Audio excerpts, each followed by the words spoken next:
Olá, turma. Espero que todos estejam bem.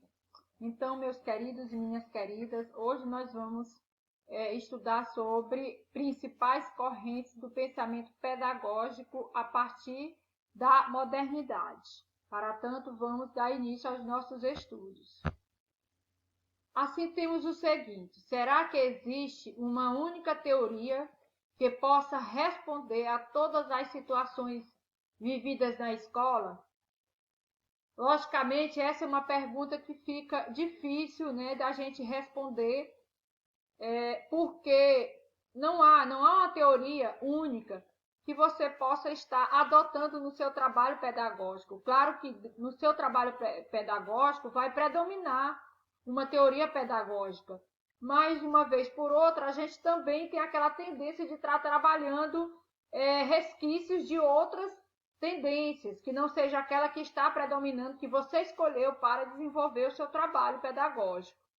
Então, por isso que dificilmente você vai escolher uma única teoria pedagógica para desenvolver o seu trabalho. Para tanto, o professor precisa conhecer todos os limites dessas tendências para poder escolher a melhor para então estar desenvolvendo de forma adequada a sua ação pedagógica. Então, temos o seguinte: isoladamente, cada teoria procura responder a determinadas questões, abordando alguns aspectos do ato de educar. Há teorias que discutem como crianças e adolescentes constroem conhecimentos. Algumas abordam aspectos voltados para o papel do sujeito nesta constituição. Outras discutem o papel da interação entre sujeitos, da mediação da linguagem, da importância de diferentes estruturas como a percepção, a memória. Há teorias construtivistas, interacionistas e comportamentalistas e por aí vai.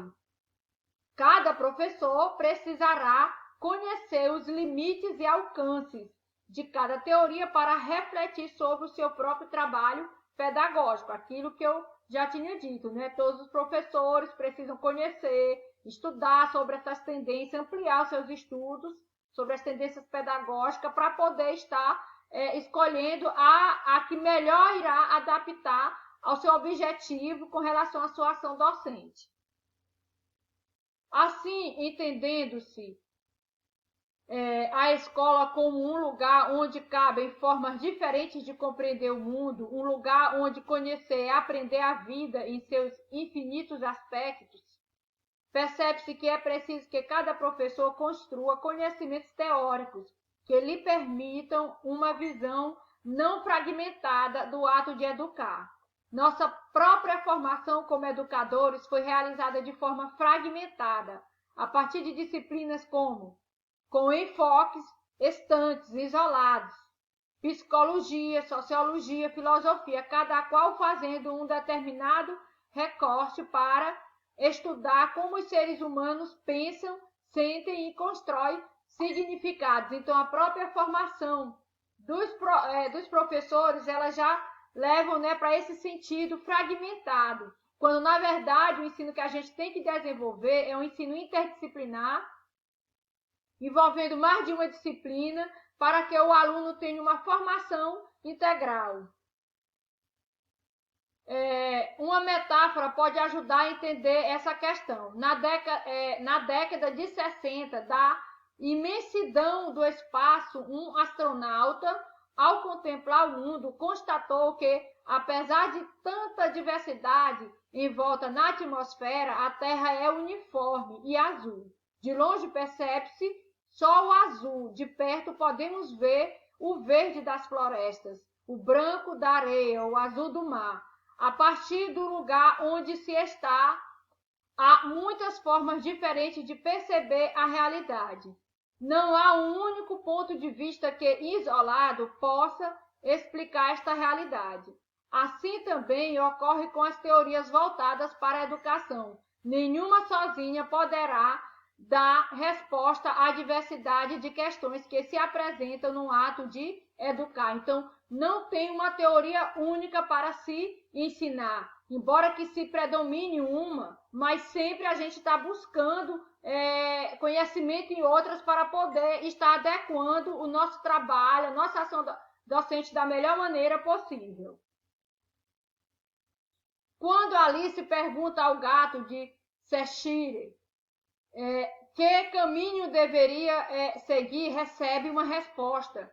Uma outra pergunta, o gato lhe diz que o caminho a ser seguido dependerá do lugar para onde ela quer ir. Em educação, todos os professores precisam ter clareza sobre o lugar para onde querem ir. Isso significa que é preciso que cada educador se indague sobre o tipo de homem que pretende ajudar a construir e para o tipo de sociedade que deseja construir. No mundo de hoje, uma sociedade cada dia mais voltada para a tecnologia, em processo de mudança acelerado, é preciso refletir sobre se queremos construir sujeitos ativos, transformadores ou meros sujeitos passivos, receptores de conhecimento. Se por acaso o professor tiver como objetivo, que eu acredito que os professores de hoje não têm mais esse objetivo de formar sujeitos passivos, receptores do conhecimento, logicamente, se adotar uma postura assim, estará então adotando teorias que se voltam para o tradicionalismo. Se porventura querem sujeitos ativos, transformadores, com certeza a teoria que vai estar adotando no seu trabalho pedagógico, como corrente pedagógica a ser adotada, com certeza será uma tendência pedagógica crítica. Técnicas e métodos significam muito pouco se não se tem um horizonte em vista. É preciso primeiro delinear um projeto político-pedagógico que ilumine os caminhos a serem trilhados por professores e alunos. Então, precisa-se ter na mente, né, e também colocado isso em prática através de um projeto político-pedagógico que possa iluminar os caminhos, a busca, né, de trilhar caminhos positivos para que professores e alunos encontrem um processo de ensino-aprendizagem que possa, de fato, tornar o alunado crítico, participativo e ativo em uma sociedade que requer que o sujeito não seja mais passivo, e sim um sujeito ativo, competente, para poder estar atuando nesse mercado de trabalho que precisa de pessoas qualificadas, desenvolvidas, para atuar de maneira significativa no mesmo. Assim, as principais correntes pedagógicas, é importante fazer uma abordagem comparativa entre grandes correntes da pedagogia bastante utilizadas para a compreensão global das diversas ideologias que norteiam o pensamento pedagógico e que estão na origem de cada uma dessas correntes. Para fins didáticos, podemos dizer que as principais correntes pedagógicas, justamente se voltando para essa questão, né, do pensamento pedagógico a partir da modernidade, são as seguintes: tradicional. Então, esse pensamento pedagógico tradicional vê o seguinte: o professor é a figura central e o aluno receptor passivo. Comportamental. A comportamental, a aprendizagem é refletida através de comportamento e se desenvolve por meio de estímulos e resposta. Com relação à montessoriana, a montessoriana é caracterizada por uma ênfase na autonomia, liberdade com limites e respeito pelo desenvolvimento natural das habilidades físicas, sociais e psicológicas da criança. Com relação à renovadora, é uma corrente pedagógica em que o papel da escola, nessa concepção, o papel da escola, né, no caso, há uma desvalorização do ensino e supervalorização dos problemas psicológicos. Os conteúdos de ensino buscam-se em facilitar os meios para buscarem por si mesmos conhecimentos. Com relação a tecnicista, podemos dizer, então, que é uma linha de ensino adotada por volta de 1970, que privilegiava excessivamente a tecnologia e transformava professores e alunos em meros executores e receptores de projetos elaborados de forma autoritária e sem qualquer vínculo com a questão contextual social em que se destinavam.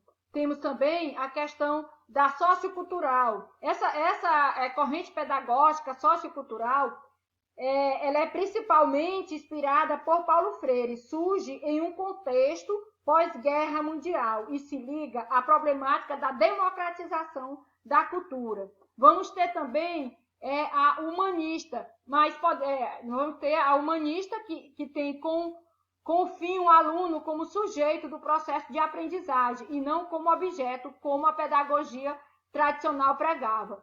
Libertadora, também conhecida como a pedagogia de Paulo Freire, essa tendência vincula a educação, a luta e organização de classe do oprimido.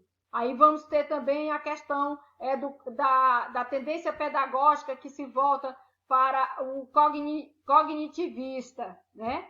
Então, essa cognitivista propõe analisar a mente, o ato de conhecimento, como o homem desenvolve seu conhecimento acerca do mundo, analisando os aspectos que intervêm no processo estímulo-resposta. Aí temos também a crítica social de conteúdos. Essa crítica social de conteúdo busca construir uma teoria pedagógica a partir da compreensão de nossa realidade histórica e social, a fim de tornar possível o papel mediador da educação no processo de transformação social.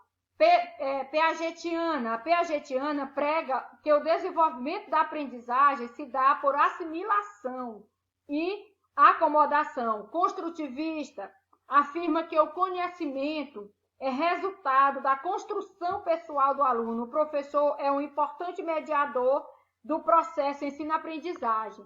Então, meu povo, é de fundamental importância que vocês estejam ampliando esses estudos com relação a essa questão, né, das linhas, ou seja, das correntes pedagógicas que se voltam, né, para esse pensar com relação à pós-modernidade, esse pensamento da modernidade, a partir da modernidade, na verdade, da pós-modernidade também. Nós precisamos entender todas essas tendências, essas correntes, para poder estar desenvolvendo da melhor maneira possível o nosso trabalho. Mas o foco aqui, neste momento, são ver essas questões, os princípios dessas correntes, dos pensamentos pedagógicos a partir da modernidade, né? Para que a gente possa, então, estar atuando da melhor maneira possível em nossas salas de aula. O professor precisa ter esse conhecimento teórico, precisa construir a base teórica do ato de estar realizando na prática a sua ação pedagógica para melhor desenvolver o seu processo de ensino-aprendizagem. Então, espero que todos os conhecimentos aqui estudados no momento possam contribuir de forma positiva para o aprendizado de vocês. E assim, um forte abraço e até o próximo conteúdo.